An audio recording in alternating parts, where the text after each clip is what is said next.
She shot me a text at 2:47 in the morning, straight from Vegas. Just married a coworker. Oh, and by the way, you're pathetic. I just stared at my phone for a while, then shot back a single word, great. My name's Walter. I'm 54, used to be a systems analyst before I retired. I always thought stability was the whole point, marriage, a steady life, until she turned everything we had into some kind of bad joke. But honestly, this isn't a sob story about getting my heart broken. It's more about what comes after the mess, about how sometimes keeping quiet says more than yelling ever could, and how holding on to your dignity can be a bigger statement than getting even. Ever had someone stab you in the back and thought, nope, I'm not falling apart. I'll put myself back together? I'm curious, if you got a message like that, what would you do? So, there I was at 2:47 a.m., Martin Hayes, reading the final chapter of a 26-year marriage on a phone with a cracked screen. I hadn't planned on dozing off, not in that old recliner, not with the hallway light still burning, not with a half-empty wine bottle and 2 glasses sitting out on the kitchen table. Earlier, I'd set out the nice placemats, the ones with the faded red stitching, and lit that tall candle she always said reminded her of Christmas at her grandma's place in Corvallis. Diane never walked through the door. Hours later, my neck stiff and the room chilly and damp, I blinked at the blue glow of my phone. The message just sat there, just marry Eric. You're pathetic. There was a photo, too, Diane in a white dress, holding a plastic bouquet, Eric grinning and throwing up a peace sign, the whole thing set against a tacky Vegas chapel with neon lights. I just stared. Didn't blink, didn't even twitch. It felt like the whole room was holding its breath with me. Outside, the rain tapped against the windows, steady and cold, just like it always does in November here in Albany, Oregon. A minute ticked by, then another. I typed out one word, great. Hit send. My hands moved before my heart caught up. Still holding the phone, I wandered into the office and sat down at the desk we'd picked out together years ago, walnut laminate, nothing fancy, just practical. I logged into our joint account, my fingers moving out of habit. 2 clicks and Diane Doyle was no longer a co-owner. Another click, and the credit cards were cancelled.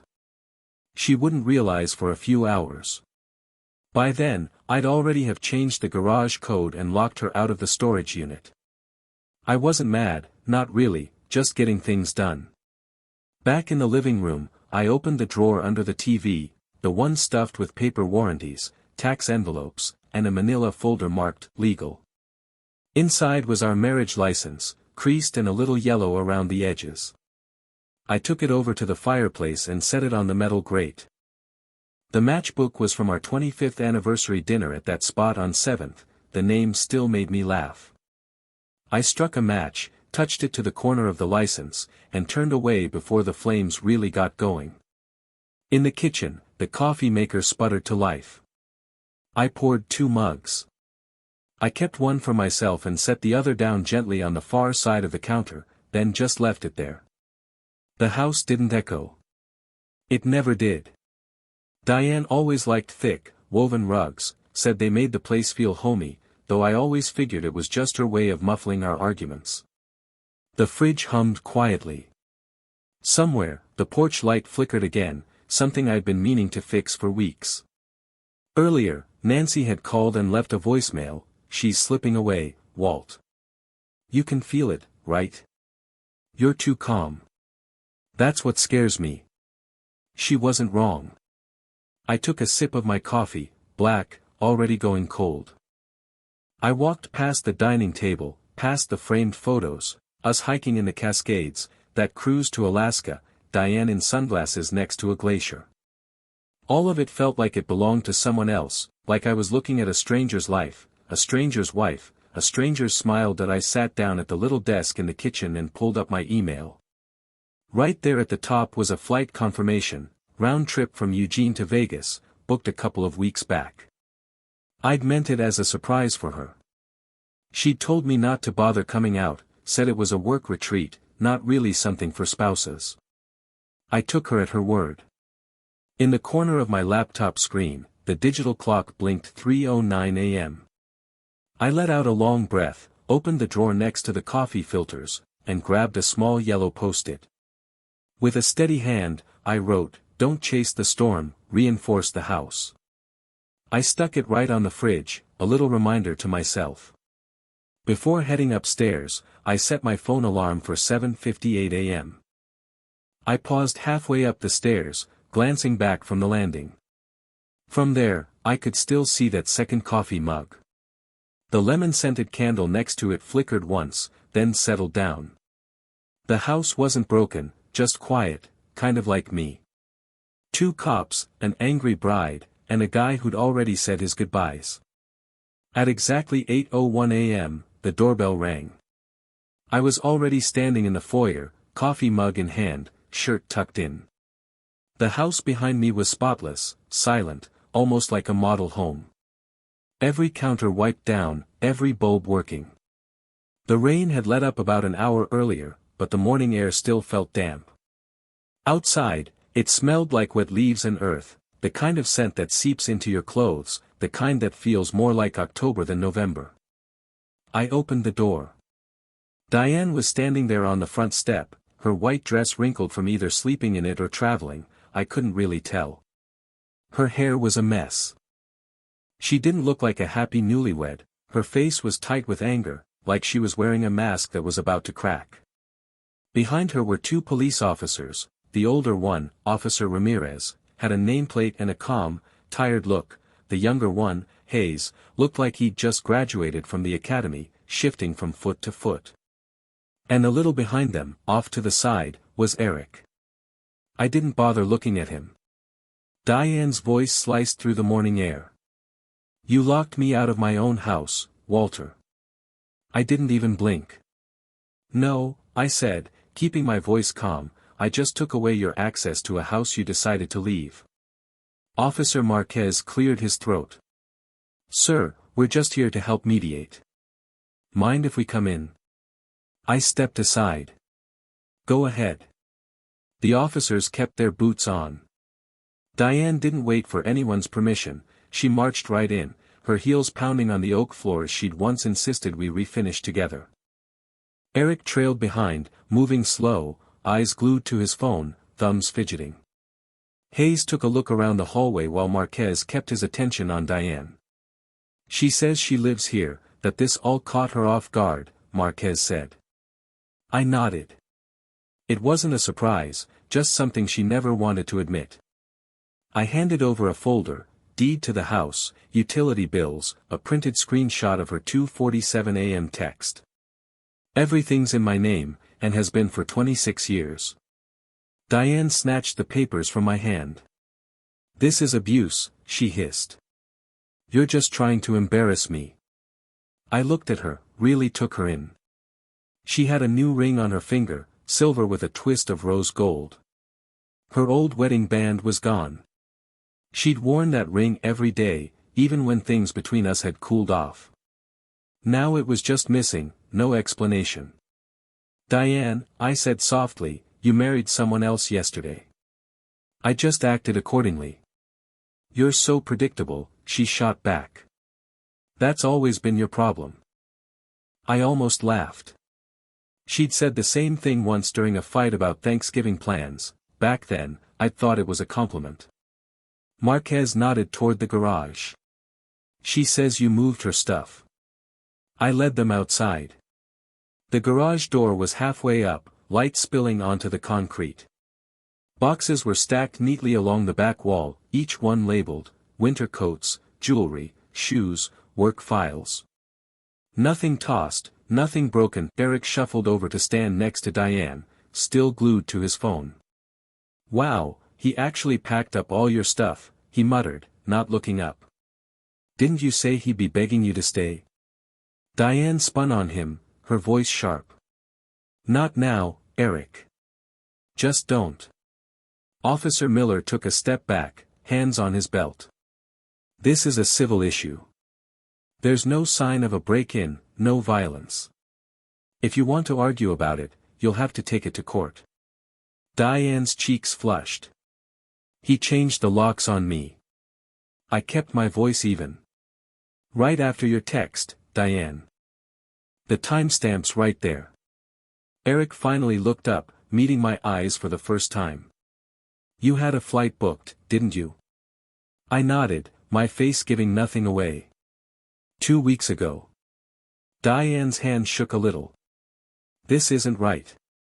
I turned and walked back inside. When I came out again, I was holding a small envelope. I held it out to her. You're off all the joint accounts now, too. Everything's in here, signed and notarized. She didn't reach for it, just stared at me, her mouth twitching, eyes shiny but dry. Marquez gave a slow nod. We're going to head out. There's nothing more we can do. I nodded back, polite as ever. You guys want some coffee before you go? Marquez gave a tired smile. Thanks, but we've got another call. They left without any handshakes. Diane just stood there in the driveway, frozen. Eric looked like he wanted to bolt but couldn't quite figure out how. I didn't say goodbye, just closed the garage door behind me, slow and steady. From the living room window, I watched Diane say something to Eric. I couldn't make out the words, but I saw her lips moving, her shoulders tight with frustration. Then, thanks to a shift in the wind, her voice carried, "Fix this." Eric's answer was barely more than a mumble, but I caught it, "With what money?" They didn't come back to the door. Instead, they walked to a rental car parked crooked in front of the neighbor's driveway. Gloria, my neighbor, was out watering her porch mums. She caught my eye for a second. Diane swept past her, all sarcasm and silence. Gloria didn't say a word. Later that afternoon, I found a pumpkin pie sitting on my porch, store-bought, but the gesture warmed me up a little. No note, just the pie. I put it in the fridge, and before the cold could ruin the crust, I grabbed a rag and a bowl of warm water. I crouched down and scrubbed at the concrete, 2 muddy footprints, size 11, definitely not mine. I kept at it until the porch looked just like it had the day before, as if nothing had happened at all. At 11:24 a.m., Diane's post went live. He was never there for me. I left to save myself. I read it over a cup of coffee, not just the words but the timing. Diane always knew how to work a crowd, mid-morning, when everyone's scrolling at work, when opinions get made fast. She even picked a profile picture that flattered her, one from a wine bar in Portland last spring. I'd taken that photo, but I wasn't in it. My phone started buzzing, first a cousin in Texas, then an old church friend from Idaho, even my dentist's office. People who'd never picked sides before were suddenly curious. Diane wasn't keeping things quiet, she was making sure everyone heard her side, loud and clear. I didn't reply. I just scrolled through the comments. Her post had racked up over 200 likes in less than half an hour. The comments were a mix, some folks just left heart emojis, others went all in, furious on her behalf. One of her old coworkers wrote, "You deserved better." A niece I barely knew chimed in, "You're so strong." I closed the app and stood in my kitchen, the smell of coffee filling the air while the morning fog still pressed against the windows. On the mantel above the fireplace was a photo of Diane, laughing, looking full of life, her arm around me. But her eyes were looking past the camera. That look meant something now, something I hadn't wanted to admit before. A knock at the back door broke the quiet. It was Charlie, my neighbor, holding out 2 thermoses. "You got any real coffee, or are we stuck with this hospital stuff?" I couldn't help but grin. "Charlie, I've got coffee grounds in the pantry older than your youngest grandkid." We settled onto the back porch, the boards still a little damp, with the last stubborn autumn leaves hanging onto the old maple overhead. Charlie didn't bother with small talk. "She's making a scene," he said flatly. I saw her post. So did just about everyone else in town. I gave a slow nod. "You think I should say something back?" He took a sip from his thermos. "Not yet, anyway." Charlie let out a low whistle. "You're a better man than I'd be in your shoes."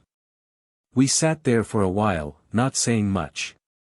Eventually, Charlie spoke up again, his voice softer this time. The louder folks get, the more you gotta let the truth settle, like dust. But if you let too much dust pile up, nobody can see the floor anymore. I didn't answer, but his words stuck with me. My phone buzzed again. This time it was Paul, an old buddy from my systems analyst days. His message was short, "Call me now." I excused myself and stepped inside. Paul's voice was sharp and to the point. "She's deleting messages, but I've got some backups from a couple weeks ago." "What kind of messages?" I asked. "I'll send you screenshots." A few minutes later, I was staring at a string of texts. "Diane in Detroit, he's too careful to notice. The account's almost ready. Then it's just Vegas vows and done. Almost have enough for my dream wedding. He's so clueless." My hand stayed steady, but I felt my breath catch in my chest. I didn't post them right away. Instead, I printed out the screenshots, slipped them into a manila folder, and wrote the date on each page. That afternoon, I wandered over to the diner, not for food, just for a cup of coffee. The place was nearly empty, just a couple of mechanics at the counter and a teenager hunched over homework in the corner booth. Charlie showed up about 10 minutes later. "You're still calm," he said, sliding into the seat across from me. "Most guys would be ready to burn the place down by now." I stirred my coffee, slow and steady. "I'm not most guys." He looked at me, eyes kind. "You're still a husband, even if she stopped being a wife." I didn't have an answer for that. A little while later, my phone rang. It was Rachel. I hesitated, then picked up. "Dad, I'm here."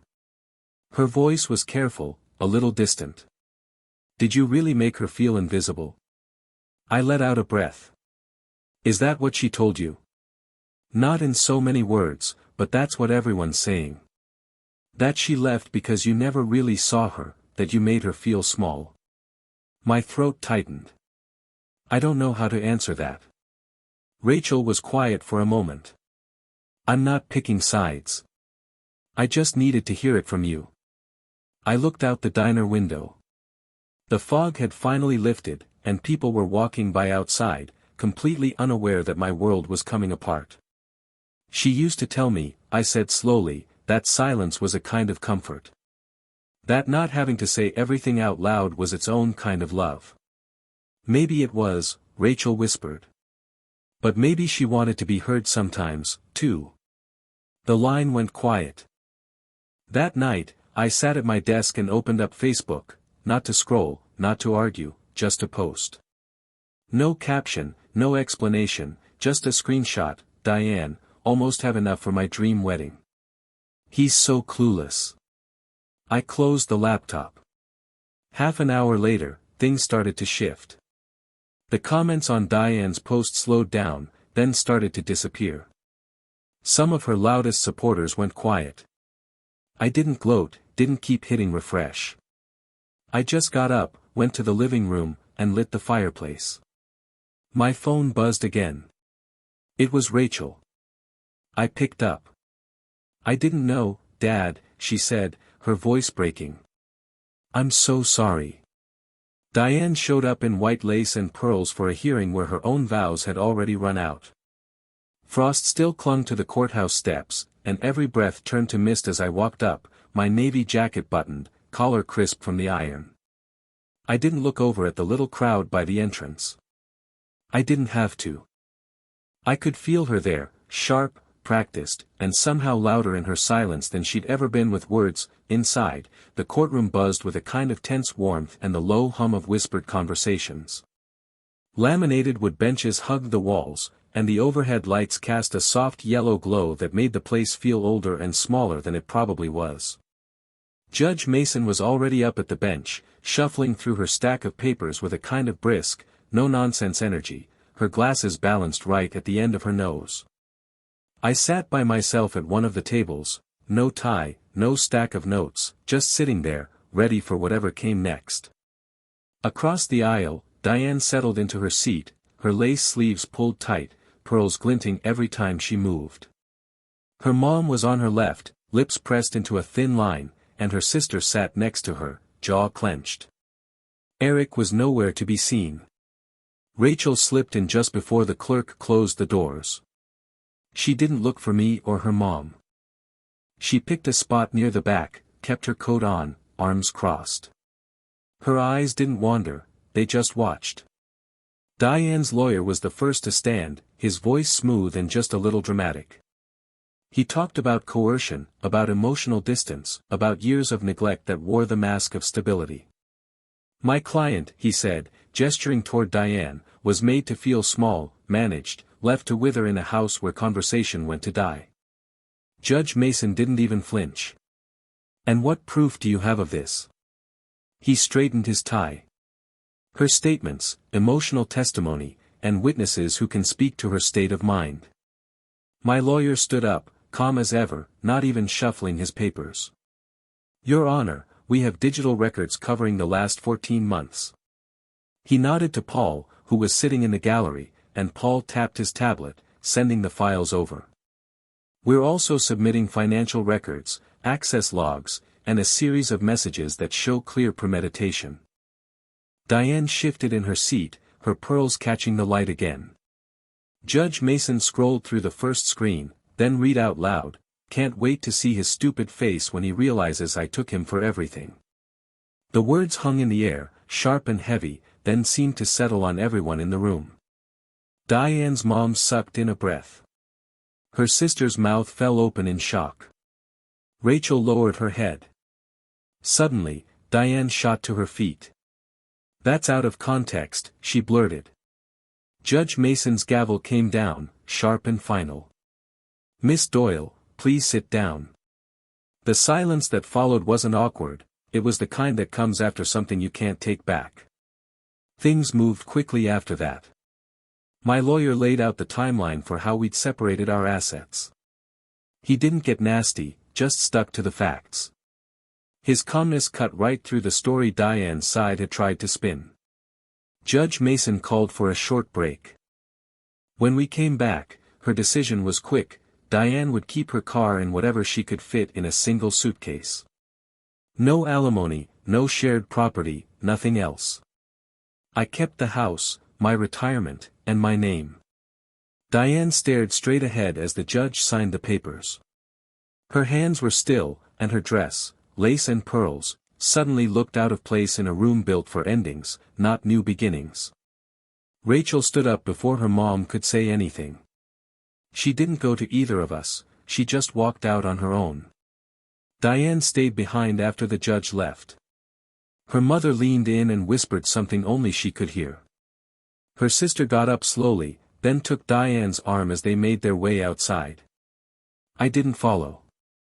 I just sat there, staring at the empty bench across from me.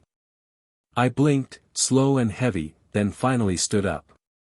Outside, the wind had picked up. The frost was melting in spots, showing the dark stone steps underneath. Diane stood at the bottom, mascara smudged, jaw tight. Her sister tried to say something comforting, but Diane's voice cut through the air, "Even your apartment smells like regret."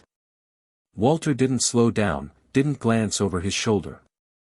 He made his way the 7 blocks back home, hands buried deep in his coat pockets. When he reached his porch, he paused for a second at the railing, the same one he'd built himself 18 years ago, after a storm had twisted the old one out of shape. He let his fingers drift along the top, feeling the spot where the stain had soaked in unevenly, leaving a little dip. His touch was gentle, almost thankful. Then he opened the door and stepped inside. There was no music playing, no voices bouncing off the walls, just the steady hum of the fridge and the faint scent of old coffee lingering in the pot. And quiet. The kind of quiet he could actually live with. On Thanksgiving morning, Walter unscrewed the porch light bulb, turning it out one slow click at a time. The sky hung low and gray, like it was tired of holding itself up. The rain had stopped before sunrise, but the streets were still damp, littered with soggy yellow leaves that didn't even rustle. A few houses down, chimneys sent up thin streams of smoke, curling into the still air. The silence felt like something he'd earned. Inside, the house didn't echo anymore, not because it was full, but because Walter had finally stopped waiting for anything to answer back. Boxes lined the hallway, some taped shut, others open with neatly folded linens peeking out. By the front door sat a single suitcase, the kind you pack when you're not running away, just moving on with a little care. Walter sat on the edge of a kitchen chair, sipping his coffee black. The chair had lost its matching set years ago. The table was empty, no centerpiece this year, no cranberry sauce, just a ceramic mug, a legal envelope, and a pair of reading glasses folded up like they were waiting for a quieter moment. At 9:17 a.m., he looked out the bay window and saw the neon "open" sign flickering at the diner down the street. He shrugged on his coat and stepped out, locking the door behind him without glancing back at the hallway or the empty spots where family photos used to hang. The diner smelled like maple syrup and old coffee. Denise waved as he came in. She'd been working there since before he retired, and she always remembered he took his coffee with just a splash of cream, no sugar. "Back booth, Mr. Doyle," she called out. He nodded. "If it's still standing." Charlie was already there, fiddling with a paper napkin, brushing away crumbs that weren't really there. His eyes looked a little brighter than usual, maybe it was the cold, maybe something else. "Figured you might show up," Charlie said as Walter slid into the booth across from him. "I wasn't so sure myself," Walter replied. Denise brought over 2 mugs, poured them quietly, and left without a word. They sat for a while, drinking in a silence that didn't ask for anything. Charlie stirred his coffee, then finally spoke. "You ever watch someone forget your name, Walt? Not out of spite, just because you've slipped out of their memory." Walter looked up. Charlie went on, "Linda used to forget who I was after her second stroke. She'd look right at me and call me Paul. I never corrected her. I'd just answer, because even when she couldn't remember my name, she'd still rub my thumb when we held hands. You can lose a lot, but that warmth, it sticks around." Walter didn't say anything, but he didn't have to. The bell above the diner door jingled. Rachel walked in, holding a store-bought pie with the label still taped on. Her coat was too thin for the chilly air, and her hair was pulled back in a hurry. She spotted her dad, hesitated for a second, then made her way over. Walter stood up. She didn't say a word at first, just wrapped her arms around him, hugging him tight, like she was holding on to a version of him she'd been scared was gone. "I brought pie," she said, pulling away. "It's awkward, I know. Is it refrigerated or frozen?" Walter asked. She managed a small smile. "Somewhere in the middle." They walked home together. Charlie waved from the booth, muttering under his breath, "Some endings are cleaner than apologies." The house was quiet, almost reverent. Rachel set the pie down on the counter and took in the sight of the boxes and the half-empty rooms. "Did you ever hate her?" she asked, her voice soft. I opened a drawer, pulled out a folded slip of paper, and handed it to her. It was Diane's last message: "You ruined my life." Rachel stared at the words for a moment, then, without saying anything, walked over to the fireplace, crouched down, and touched a flame to the corner. The paper curled up and burned fast, turning black as it disappeared. We didn't talk for a while. We just sat together on flattened cardboard boxes in the living room, each of us with a paper plate and a fork, eating pie that was still a little icy in the middle. The silence between us wasn't heavy anymore, it felt like something we both understood. "She hasn't called," Rachel said after a bit. I didn't ask who she meant. I just nodded. "I think she expected you to be harsher," Rachel added, watching the last flickers of the fire. I took a sip from my mug. "I think she wanted to see if I'd fall apart." "And did you?" Rachel asked. I shrugged. "No. I just started over." Later that afternoon, the realtor came by, just a few signatures, a quiet handshake, no need for small talk. I handed over the keys. "I'll leave the garage open," I told her. Then Rachel and I stepped into the garage, the air still holding a hint of old sawdust and winters gone by. Together, we pulled the rope to close the door. It groaned, then clicked shut for the last time. On the way back from the mailbox, I glanced over at the diner. Through the window, I saw Denise behind the counter, restocking menus. She looked up, caught my eye, and gave me a gentle smile. "See you around, Mr. Doyle," she mouthed through the glass. I lifted my hand in reply. "Maybe," I said under my breath. And so, with the porch light unscrewed behind me and the house no longer mine, I, Martin Hayes, walked toward a place I hadn't found yet. The next morning, at 6:14, I brewed a single cup of coffee, just one. It tasted like peace. The quiet in my new kitchen wasn't empty, it was honest. The slow drip of the coffee maker echoed against the tile, steady and calm. There were no lemon candles here, no little succulents on the windowsill, just sunlight, open space, and one mug. The second cup was gone, donated along with the matching plates, the wine glasses we never used, and the blankets that held her scent longer than she ever stayed. I'd kept what mattered, and most of it wasn't anything you could pack in a box. I stepped out onto the small balcony of my condo. Morning light filtered through thin clouds, the air crisp but gentle. A lavender plant swayed on the railing, its purple flowers catching tiny beads of dew. I bent to water it, then set out a saucer of cat food near the stairs. The same gray tabby had been showing up for a week now, never close enough to touch, but always there for breakfast. My phone buzzed on the kitchen counter. It was a message from Paul, with an old photo attached, Diane grinning in her Vegas chapel dress next to Eric. Across her face, a bright yellow sticky note read, "Case closed." I let out a dry laugh and shook my head. I didn't bother replying. By 7:05, I'd pulled on my jacket and headed out for the familiar walk to the cafe. Leaves crunched under my boots, amber and ochre, curled at the edges. The world was already letting go of what it didn't need. Denise was wiping down the counter when I walked in.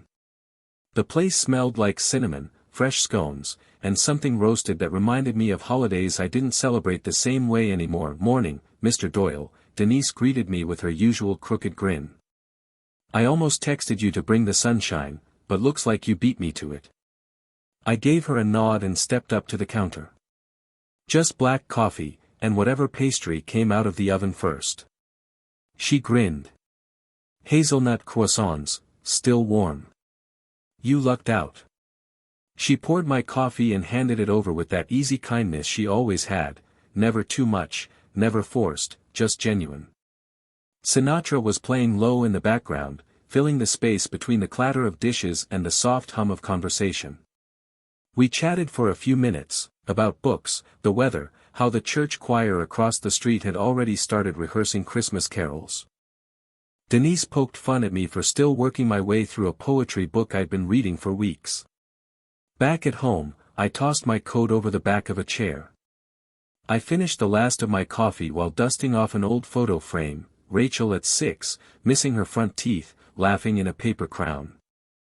I set it gently on the mantel, right where the wedding photo used to be, no big gesture, just reclaiming a little space.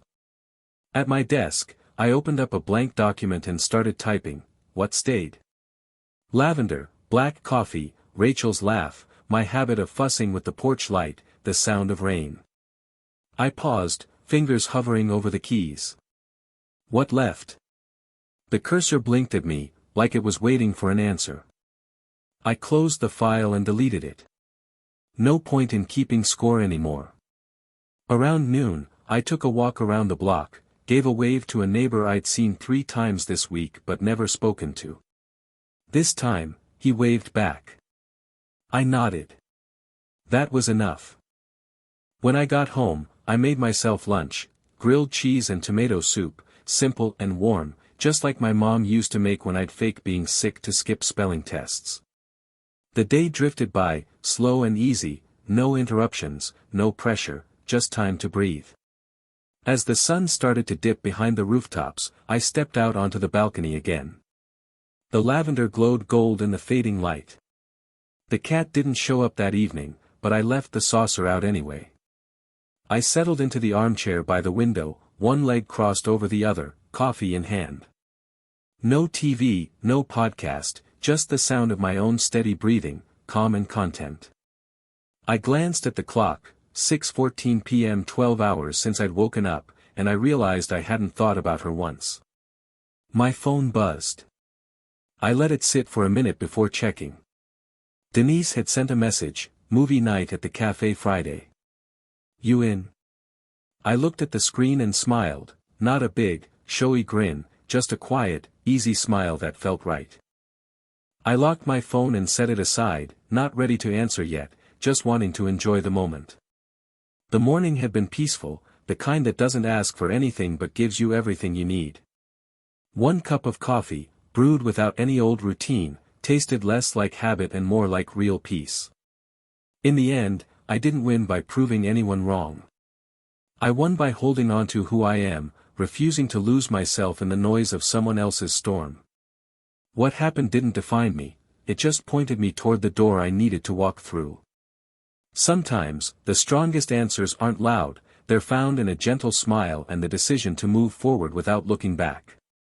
If this story touched you, maybe pass a little of its warmth along to someone else who could use it today.